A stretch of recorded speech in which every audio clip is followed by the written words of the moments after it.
শাপলা কাঁঠালের বিচি আর আলু দিয়ে ছোট মলা মাছ রান্না। তো এখন হচ্ছে শাপলা সময়, শাপলা পাওয়া যাচ্ছে।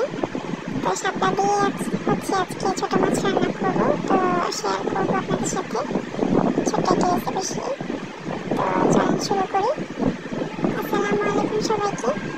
তো এখানে হচ্ছে আমি শাপলা কাটির মতো কেটে বেছে নিয়েছি। এখানে আলু, কাঁঠালের বিচি, মাছ সবকিছু আমি কেটে পরিষ্কার করে নিয়েছি। এখানে কড়াইতে পেঁয়াজ, কাঁচামরিচ দিয়ে দিয়েছি। তো এটা একটু ভেজে নিচ্ছি আমি অল্প তেলে।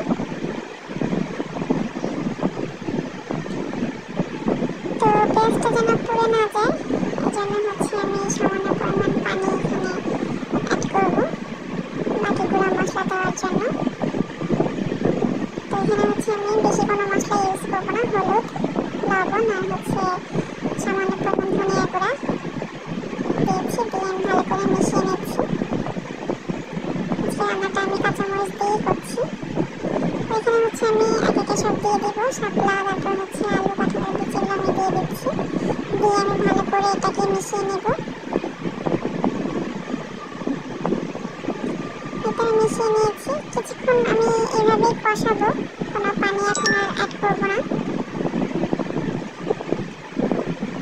তো যখন একটু কালারটা চেঞ্জ হয়ে আসবে বা নরম নরম হয়ে আসবে, সে পর্যায়ে হচ্ছে আমি পানি অ্যাড করবো। এই দেখতে পাচ্ছেন একদম শুকিয়ে গেছে। এখন হচ্ছে আমি পানি অ্যাড করছি। পানিটা দিয়ে ভালো মতো মিশিয়ে নিতে হবে।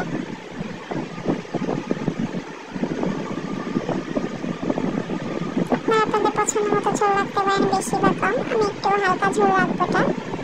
এখানে হচ্ছে মাছগুলো দিয়ে দিয়েছি উপর দিয়ে, দেখতে পাচ্ছেন ছোট সাইজের যে মলা মাছ সেগুলো।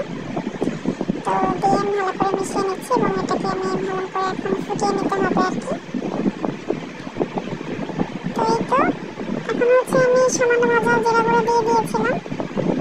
তো সবকিছুই আমার সেদ্ধ হয়ে গেছে। রান্না বলতে গেলে প্রায় শেষের দিকে। আমরা একটু ঝোলটা টানাবো, এতটা রাখবো না।